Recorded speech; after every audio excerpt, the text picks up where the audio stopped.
수요일 날 살펴보는 주제는 하나님께 쓰임받는 사람이 되자 하는 것입니다.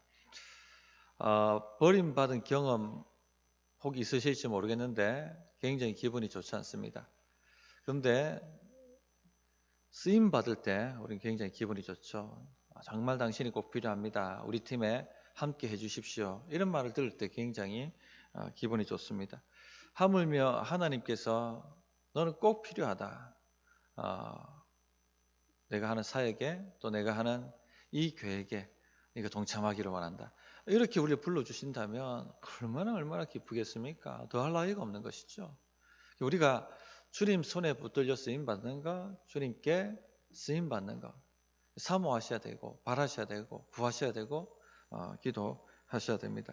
자, 오늘 나눌 말씀은 하나님께서는 순종하는 자를 사용하신다 하는 말씀입니다.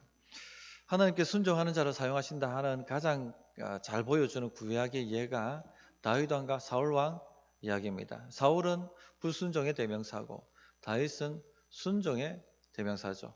사울 왕은 불순종함으로 버림을 받았고 다윗 왕은 순종함으로 택함을 받고 쓰임을 받았습니다.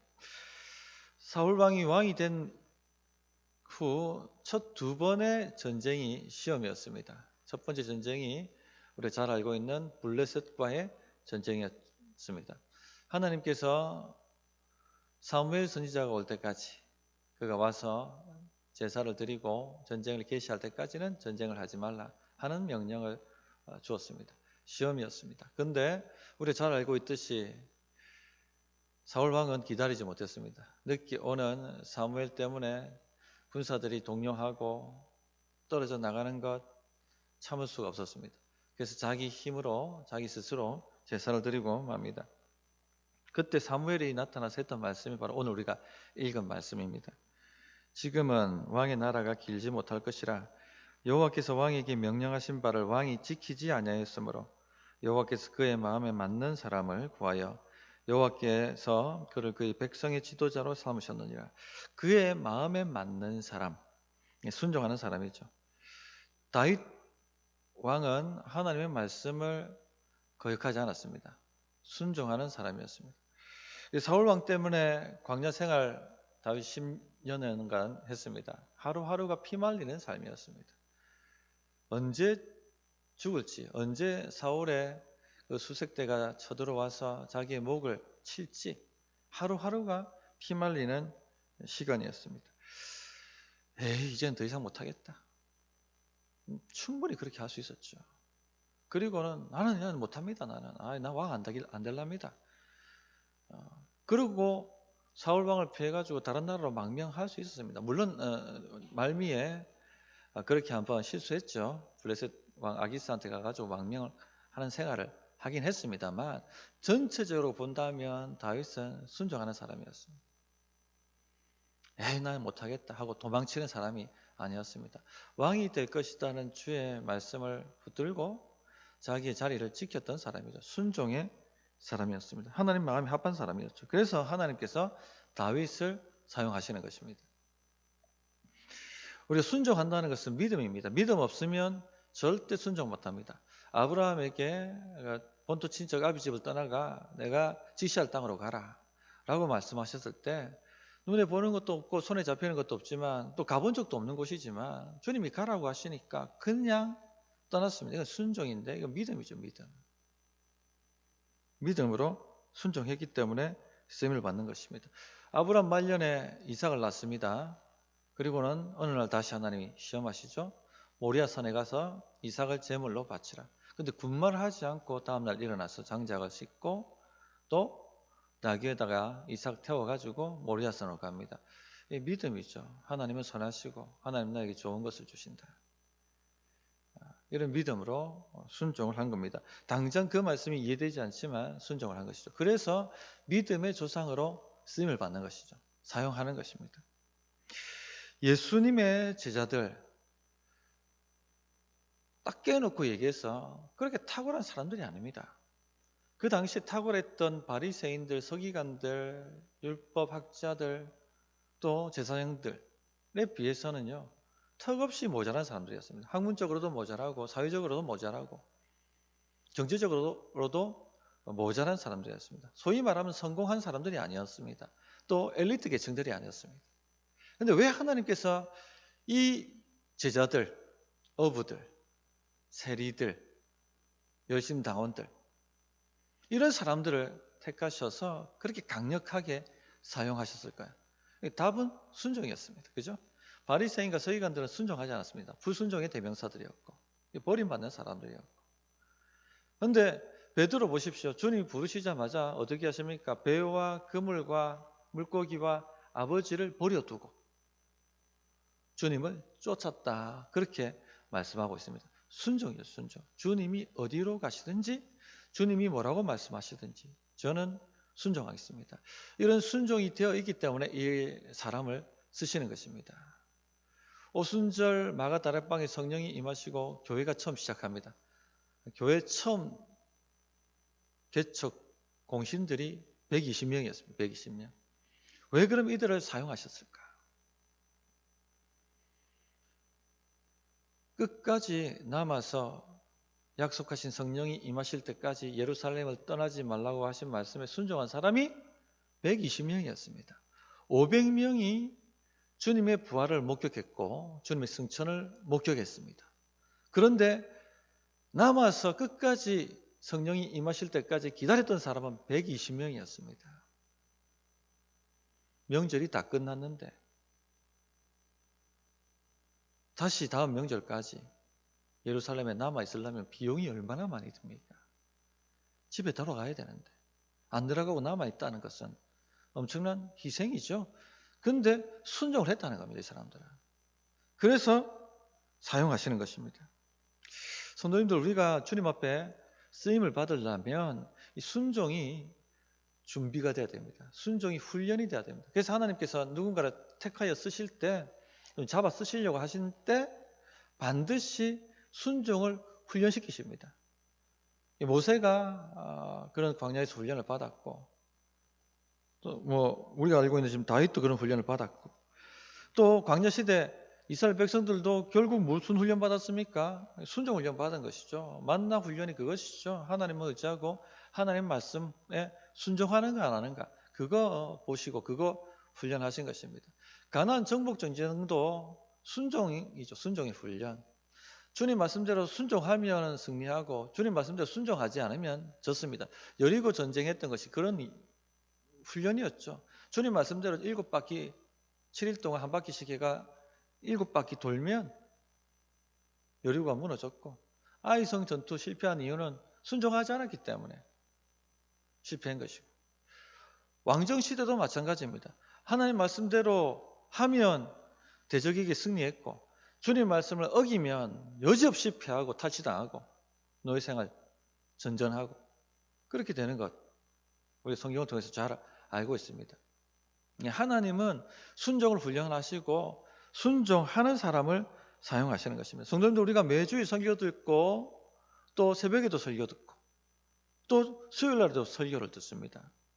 그런데 딱 두 종류의 사람으로 나뉘죠. 순종하는 사람과 불순종하는 사람입니다. 들어도 그냥 듣습니다. 그냥 건성으로 듣는 사람이 있고 그것을 삶에 어떻게 하든지 적용하려고 몸부림치는 사람이 있습니다. 누구를 사용하시겠습니까? 순종이 훈련된 사람을 사용하시는 것입니다.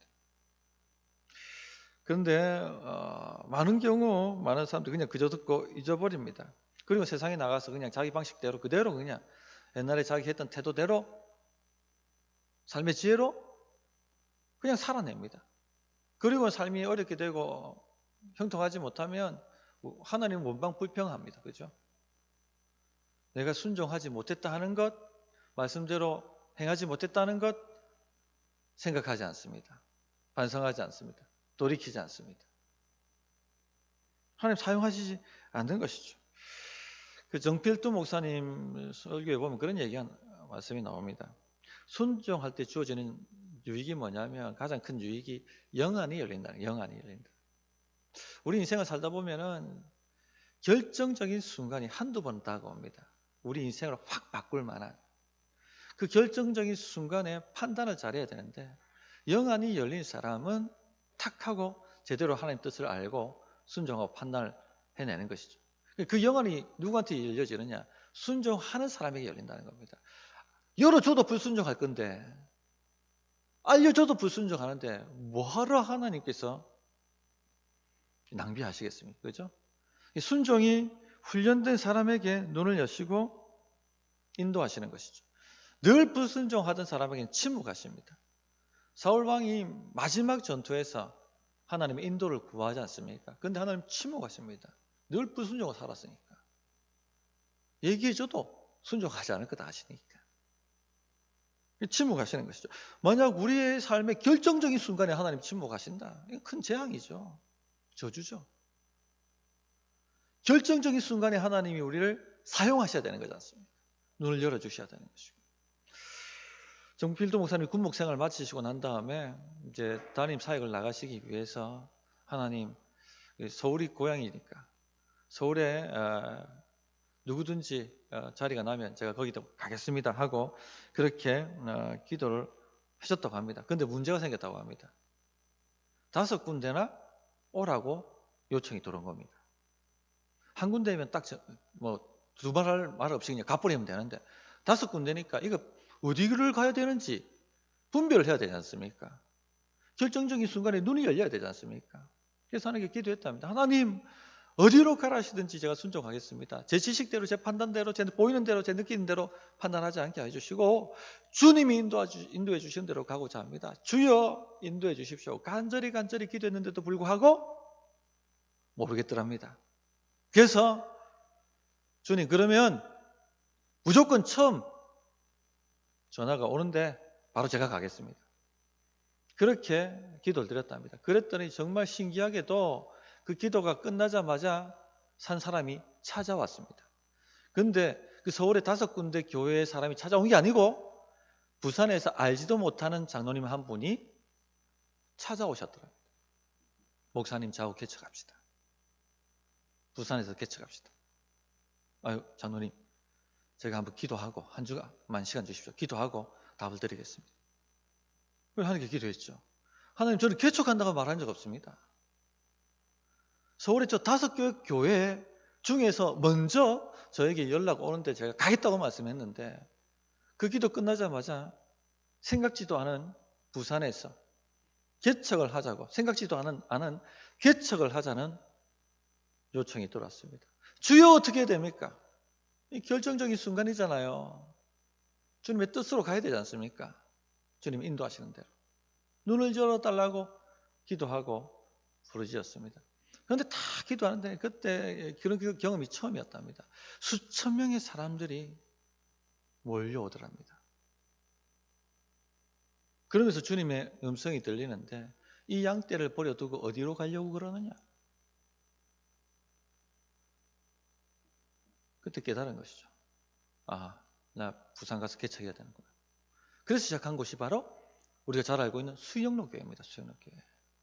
만약에 그때 눈이 열리지 않아가지고 주의 인도하심을 잘못 받았다면 수영로교회는 다른 사람한테 넘어갔을 겁니다. 우리 인생에 이런 결정적인 순간이 온다는 얘기예요. 그런데 어떻게 그러면 그 영안이 열려서 순종할 수 있었느냐? 매주 주님의 말씀에 순종하는 훈련이 되어 있었기 때문에 그래요. 매주일 증거되어지는 말씀을 내 삶에 적용하고 순종하려고 하는 애를 써보십시오. 인생의 결정적인 순간들이 몇 번 올 텐데 그때 눈이 열립니다.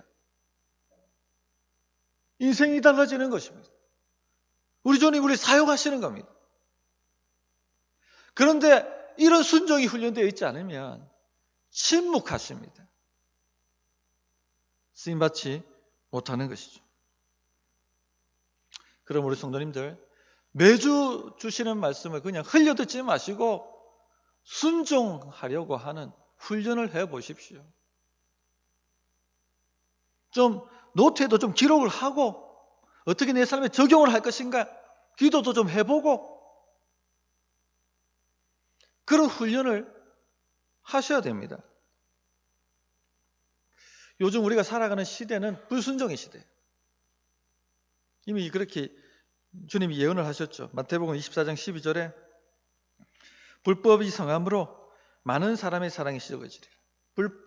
불순종입니다. 불순종. 불법이 성함으로. 교회 안에 불순종하는 일들이 많이 일어날 것이라는 것을 주님이 내다보고 예언하신 것입니다. 오늘 우리 시대가 그런 시대가 아니겠습니까? 말씀은 많이 들려지는데 불법이 성합니다. 교회 안에 불법이 성합니다. 불순종이 파다합니다. 그러므로 우리 성도님들이 깨어 계셔야 돼요. 순종을 훈련해 보십시오. 두 번째, 하나님은 순종하지 않는 자는 버려버리십니다. 왕의 나라가 길지 못할 것이라. 여호와께서 왕에게 명령하신 바를 왕이 지키지 아니하였으므로, 불순종하였으므로 왕의 나라가 길지 못한다. 황금기가 그냥 길지 못하다는 것이죠. 그냥 끝나버린다는 것입니다. 지금 내가 어떤 황금기를 달리고 가고 있는가, 이게 중요한 게 아니고 순종이 중요합니다. 불순종하면 바로 그냥 싹 하고 넘어가 버립니다. 버림을 당하는 것입니다. 짐 베커 목사님이라는 분, 아마 여러분들 잘 모르실 텐데 1970년도, 1980년도 미국의 그 가장 성공한 목사 중에 한 사람이었습니다. 가장 영향력이 있는 목사 중에 한 사람이었고, 백악관을 막 자기 집 드나들듯이 드나들었다고 하죠. 카터 대통령, 레이건 대통령, 부시 대통령 하고 지냈고, 그분들이 이분에게 영적인 지도를 받을 만큼, 그가 기독교 방송국을 설립했는데 1,400만 명이 들었다고 합니다. 또 310만 평의 엄청난 헤리티지 USA라는 콘도를 소유하고 있었죠. 이거는 기독교 수양관을 소유하고 있었습니다. 엄청난 부와 명성을 쌓아가고 있었습니다. 그런데 그가 전하는 메시지가 뭐였냐면 기복신앙이었습니다. 성공주의였죠. 성공주의. 성공복음. 말씀에 불순종한 것이죠. 말씀에 불순종한 것. 그런데 아주 별것 아닌 건 문제가 터져가지고 모든 것을 다 잃어버립니다. $1,000를 내면 3박 4일 헤리티지 숙박권을 주겠다 하는 것을 사람들의 어떤 그 후원을 끌어내려고 했습니다. 그게 사기 혐의로 들어가가지고 40년을 선고받습니다. 물론 나중에 감형이 돼가 4년 몇 개월 만에 풀려나는데, 그 기간 동안 자신의 모든 사역단체는 경쟁사역단체에 다 넘어가 버리게 되고요. 자신의 가족은 다 그냥 뿔뿔이 흩어지게 되고, 아내와는 이혼하게 되고, 모든 명성을 잃었고, 모든 부를 잃었고, 모든 사역을 다 잃어버리게 됩니다. 그가 감옥에 들어가서 깨달은 게 뭐냐면, 성경을 다시 찬찬히 읽어보면서 자신이 말씀을 순종하지 않았다, 말씀과 반대로 가고 있었다 하는 것을 깨달았어요. 그래서 적은 책이 I was wrong이라는 책이 있습니다. 하나님께 불순종하면 그냥 하나님 버리시는 것입니다. 그 사역을 다른 사람이 넘겨버리시는 것이죠. 오늘 우리가 말씀 보시면 아시겠지만, 여호와께서 왕에게 명령하신 바를 왕이 지키지 아니하였으므로 여호와께서 그의 마음에 맞는 사람을 구하여 여호와께서 그를 그의 백성의 지도자로 삼으셨다. 넘겨버리시는 겁니다. 순종하는 사람에게, 마음에 맞는 사람에게 얼마든지 넘기실 수가 있어요. 그렇지 않습니까?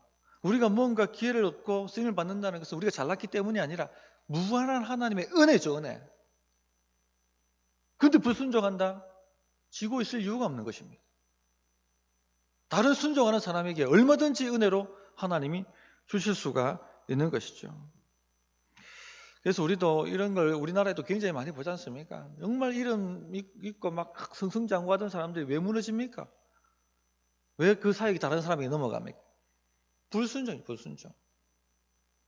순종하지 않았기 때문에 그렇습니다. 왜 순종하지 않는 자를 버리십니까? 순종하지 않는 죄는요, 점치는 죄와 같기 때문에 그렇습니다. 자, 사울이 두 번째 전쟁, 또 이것도 시험했는데 아말렉과의 전쟁이었습니다. 주님이 명령하셨습니다. 전리품 챙기지 마라. 그리고 모두 진멸하라. 포로 남겨두지 마라. 근데 어떻게 불순종합니까? 전리품 다 챙기고 아각 왕 사로잡아서 살려줍니다. 자랑하려고.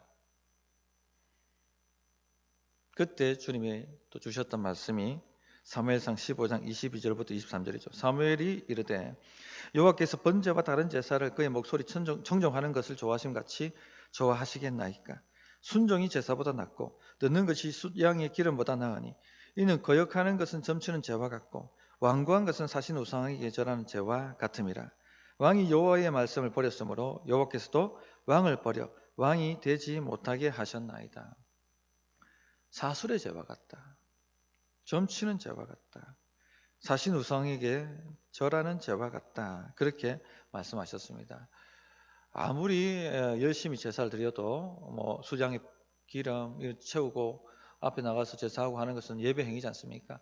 순종이 안 따라가면 수많은 예배를 반복하여 드린다 할지라도 버리신다는 겁니다. 왜? 점치는 죄와 같다는 거예요. 우상숭배와 같다는 것입니다. 좀 우리가 예배 행위가 부족해도 한 말씀이라도 제대로 순종해 보려고 애를 쓴 그게 낫다는 겁니다. 그게 낫다는 겁니다. 우리가 불순종하면 하나님이 우리를 사용하시는 것이 아니라 마귀가 우리를 사용합니다. 그래서 악령이 사울 왕 앞에 사울 왕에게 씌워지는 거예요. 악한 영들이. 그 가인의 이야기도 잘 알지 않습니까? 가인의 예배는 받으시고 안 받으시고 아벨의 예배는 받으시지 않습니까? 가인이 분노합니다. 그때 하나님께서 가인에게 이렇게 말씀하셨어요. 여호와께서 가인에게 이르시되 내가 분하여 함은 어찌 됨이냐 안색이 변함은 어찌 됨이냐 내가 선을 행하면 어찌 낯을 들지 못하겠느냐 선을 행하지 아니하면 죄가 문에 엎드려 있느니라 죄가 너를 원하나 너는 죄를 다스릴지냐 이렇게 말씀을 하셨거든요. 선을 행하지 않았다는 얘기지 않습니까? 하나님 말씀대로 예배하지 않았다는 겁니다. 불순종한 것이죠. 주님이 정하신 방식이 있고 주님 말씀이 있는데 그것 다 팽개치고 그냥 자기 멋대로 예배 드린 것이죠. 그 결과 죄가 문 앞에서 엎드리고 있다. 그렇게 말씀하셨어요. 이건 사탄으로도 번역할 수 있습니다. 죄가 너를 원하나 마귀가 너를 원하나 너는 그를 다스려야 한다. 무슨 말씀입니까? 회개하고 순종하라는 얘기입니다. 그래야지 잡히지 않는다. 그런데 끝까지 불순종하죠. 결국 마귀한테 잡혀서 동생 때려 죽여버립니다. 마귀한테 쓰임받는 거죠. 성도님들 순종하는 사람을 하나님 사용하시고 불순종하는 사람은 버려버리십니다. 매주 우리가 주의 말씀을 듣습니다. 말씀이 부족한 시대가 아닙니다. 중요한 것은 순종이 부족한 시대죠. 그래서 어떻게 하든지 내가 순종해 보려고 훈련을 하십시오. 그래야지 인생의 결정적인 순간에 영안이 열려서 주님께 쓰임받는 삶이 될 수가 있습니다. 찬양하며 또 기도하도록 하겠습니다.